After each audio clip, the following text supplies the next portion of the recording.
Welcome to NeoUnrealist. Big news, people. Big news. Axios is reporting, what's today? October 30th, 2018. That during an interview that they did with President Trump of the United States, he acknowledged he's working on an executive order to end birthright citizenship for babies of non-citizens and illegal aliens born in the United States. Why is this a big effing deal, as crazy Uncle Joe Biden would say? A bigger deal than the wall, in my opinion. Illegal aliens enter the country, and because of the intractable situation in Washington, decades can pass and nothing changes for them. It could be 20, 30, 40 years later. The illegal alien, if they're not caught and deported by ICE because they were locked up for some crime that they committed, the odds are that they're left alone. There's really no mechanism to actively seek out illegal aliens once they've penetrated beyond 50 miles past the border. There's effectively little interior enforcement of U.S. immigration law.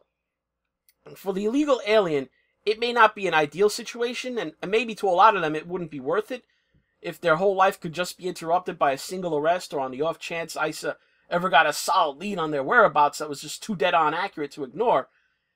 Except for the bizarre situation in the United States of 2018 where children born to non-citizens, and I'm not talking about legal permanent residents, I'm talking about illegal aliens. Any and all their children born in the United States or one of its territories like Puerto Rico, the U.S. Virgin Islands, Guam, or the former Panama Canal Zone are treated as natural-born U.S. citizens. I mean, it's utterly ridiculous. It's a concept referred to in English common law by the Latin term jus soli. It means right of the soil, as opposed to the alternative form called jus sanguinis, which is the Latin for the right of blood. The overwhelming majority of nations of the world operate under the right of blood. Let me emphasize that. Almost all European, Asian, African, and Pacific Ocean nations like Australia and New Zealand, they operate by the right of blood with regard to citizenship. You have to have at least one parent who is a citizen of that country in order to be considered a citizen of the country. All right? And it doesn't matter where you're born. I mean, where you're born is of no consequence. It's who your parents are. An Australian child born in Hong Kong to Australian parents working there as expats, they're an Australian citizen, not Chinese. This phenomenon of birthright citizenship is almost exclusively a Western Hemisphere thing. Pretty much only Latin America, Canada, and the United States practice this insanity. And the United States, let's just have a closer look at this nonsensical situation, because it's really only come about in the U.S. in recent decades. Following the American Civil War, it was felt necessary by Congress to protect the status and rights of children born to freed African American slaves. They amended the Constitution with the 14th Amendment, which the relevant part that's called the Citizenship Clause reads, "All persons born or naturalized in the United States and subject to the jurisdiction thereof are citizens of the United States and the state wherein they reside." Now, too often people forget the most important part of that clause is the subject to the jurisdiction thereof part. For example, it's just a fact. Say the ambassador of France to the United States, while he's residing in the United States, has a baby in a U.S. hospital. That child is not a citizen of the United States. They would be French citizens. Why? Because of course, as Cenk Uygur would say, the French ambassador is not subject to the jurisdiction of the U.S. government. He lives and works in the United States, just like any U.S. citizen. He drives on the same roads, eats the same food at the same restaurants, yet somehow all countries understood that it'd be ridiculous to confer citizenship on other countries' ambassadors' children merely because of the location of their birth. The claim of the illegal alien, to my mind, is even more tenuous than that of the ambassador. At the very least, the ambassador is authorized to be in the United States and has broken no law to do so. An illegal alien is not subject to the jurisdiction of the U.S. government. Illegal aliens cannot be forced to serve in the U.S. Armed Forces by conscription, for example. Only legal U.S. citizens and legal permanent residents can be involuntarily forced into military service. Illegal aliens cannot have any of their income or assets obtained outside the United States taxed by the U.S. government, yet the U.S. citizen can. His or her income is subject to the jurisdiction of the United States government globally. Hell, if the U.S. citizen earns income in Japan, for work done while living and working in Japan, the long arm of Uncle Sam reaches across the Pacific Ocean to the other side of the world. They want their cut. As far as I know, the jurisdiction of the IRS probably reaches to other planets. If Elon Musk, 25 years from now, he's living on his planned colony on Mars, happens to find vast quantities of extremely valuable rare earth minerals, you probably guessed already the IRS is going to insist that it has jurisdiction over Elon Musk's earnings over the stuff that he found on Mars. Now, short of Elon Musk building a fleet of space cruisers armed with nuclear missiles and declaring himself the leader of the new sovereign independent Martian state, he'd have to pay the U.S. government.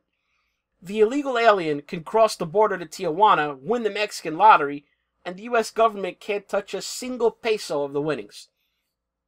Citizenship in the United States can only be conferred through an act of Congress. Just being born on U.S. soil, it wasn't enough. An example comes to mind that will perfectly illustrate this point. In 1917, Congress passed the Jones Act. It was signed into law by then-President Woodrow Wilson, not renowned for his love of foreigners. Puerto Rico in 1917, they'd been a U.S. territory for nearly 20 years already. It was taken from Spain in the Spanish-American War back in 1898, 1899 timeframe. Puerto Rico had no internationally recognized government at the time, and it was understood by all to be under the power of the U.S. government. Why then, if just mere location of your birth being within the United States territory, was it understood that to grant citizenship, remember the 14th Amendment was enacted in 1868. This was 1917, so we're not talking about some misunderstood application from centuries ago. Some of the people might have even been still alive that enacted the law. Congress thought it necessary that in order for them to have U.S. citizenship, they had to grant Puerto Ricans U.S. citizenship through an act of Congress. Puerto Rico's own resident commissioner in Washington was a man named Luis Munoz Rivera. He, by the way, was against the United States Congress granting U.S. citizenship to Puerto Ricans because he was a nationalist. He believed in a Puerto Rican nationality. He knew that Congress extending U.S. citizenship would forever interfere with any possibility of independence. The proof of the pudding is in the eating.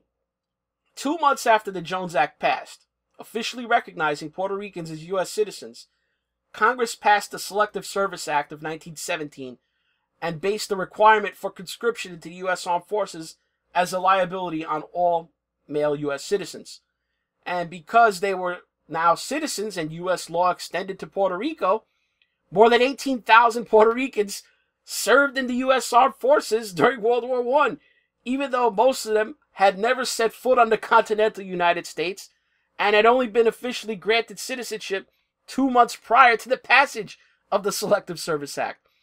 These were people whose island was taken by military force by the United States only 18 years prior. I think almost all of those who served were born before the United States took over the island. Only it's noteworthy because the Jones Act did give them an easy out. They didn't have to serve. The U.S. didn't force citizenship on them. It did allow for anyone who didn't want it to refuse U.S. citizenship. They just didn't have to accept it. I think they had a limited time, like 6 months. The Selective Service Act passed only 2 months later, and World War I had been going on since 1914, so anyone accepting the citizenship knew that they'd be obligated to serve in the military if conscripted during that time of war, so it was not some trivial thing if you were a military-aged male at the time. Anyway, the point of this long digression isn't to probe the history of Puerto Ricans receiving citizenship, because the same principle applied to members of, say, American Indian tribes born on reservations. Congress had to pass laws recognizing members of individual tribes born on reservations as U.S. citizens. And of course, that decision had to be reciprocal. The Native American in question had to not reject the citizenship offer, and that's the key thing you have to remember. It was an offer from the U.S. government. It was a mutual decision. It reinforces the notion that the U.S. government understood that citizenship was something controlled by the state. Native Americans born on reservations weren't under the full jurisdiction of the U.S. government, and therefore to be recognized as citizens required that the government that was extending the offer to them, that it be reciprocated by the individual, despite the fact that all such reservations were located within the United States. The notion that someone could enter the country illegally, possessing citizenship for a foreign nation, owing no allegiance or obligation to the United States, just by the accident of the place of birth of their children, they become U.S. citizens, and that's preposterous. The problem with Trump's executive order plan is that in all probability, I mean, you could just see this happening already, before the ink is even dry on his signature, the ACLU or some other leftist organization will be in some court in California, Washington State, or Hawaii, get the Ninth Circuit, getting a preliminary injunction based on the will, of some wacko leftist judge, and of course it'll be national in scope.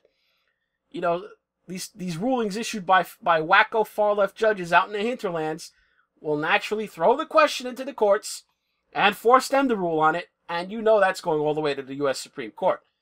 Now, Trump may like his chances at the Supreme Court, having appointed 2 of the justices in his first 2 years, and giving it a roughly 5-4 majority in favor of originalist interpretations of law and the Constitution. But I'm a bit more skeptical about the court probably than the president. The Chief Justice, John Roberts, he's shown a propensity to always go for the narrowest ruling possible and to protect the status quo, as he did in the Obamacare case, with that individual mandate is a tax when I need it to be, but it's not a tax when it's inconvenient, legally speaking. Absent some major swing in the Senate, where Republicans gain seats, let's say in this upcoming election in 2018, and the 2020 election, and somehow get 60 senators in 2020, Congress isn't going to pass any immigration-related law. Certainly nothing so fundamentally groundbreaking as ending birthright citizenship. His executive order, even if it weren't challenged, which we all know it will be, but even if it weren't, we all know that it would just be changed by the next Democrat administration to take power, whether that's 2, 6 years from now, 10 years, 14 years, whatever. It wouldn't survive past the last day of Republican control of the White House. The Supreme Court is a roll of the dice, which to me is a 50-50 thing, simply because I'm not confident. Well, I am confident that Clarence Thomas, Samuel Alito, and Neil Gorsuch would probably go Trump's way, just from their solid track record of originalism while in the court. Chief Justice Roberts, though, he may not be as wishy-washy as the recently retired Justice Kennedy. He's not a weather vane. He's, 90% of the time he's right. But so far, on the really big cases, he's been an occasional disappointment. Now, as for Kavanaugh, he's brand new, so I can't really count on him either until we see how his confirmation process affects him. Either it's going to harden his resolve and he becomes a solid originalist, or it just scared the hell out of him. He caves to the pressure and tries to show that he's not some hardline doctrinaire judicial conservative, and, tries the futile quest to be loved by the Washington Beltway leftists and media by tanking a big culture war case like this. I suppose from the game theory perspective, though, what's Trump really got to lose? An adverse ruling against him merely keeps birthright citizenship in place as it is now. So by doing this, he gets, by my own estimation, a roughly 50% chance of getting something more to his liking. So all in all, gun to the head, I say, why not do it? It'll go to court from day one, but that's the only venue with any hope of bringing this long-standing mistake since around the 1960s to an end. That's all for this NeoUnrealist. Like the video, comment, subscribe to the channel, click on the notification bell to keep up with new content, and follow the links to PayPal or Patreon if you want to contribute your pesos to the channel, or just use the tip pledge button if you're watching this on Patreon. Thanks for watching.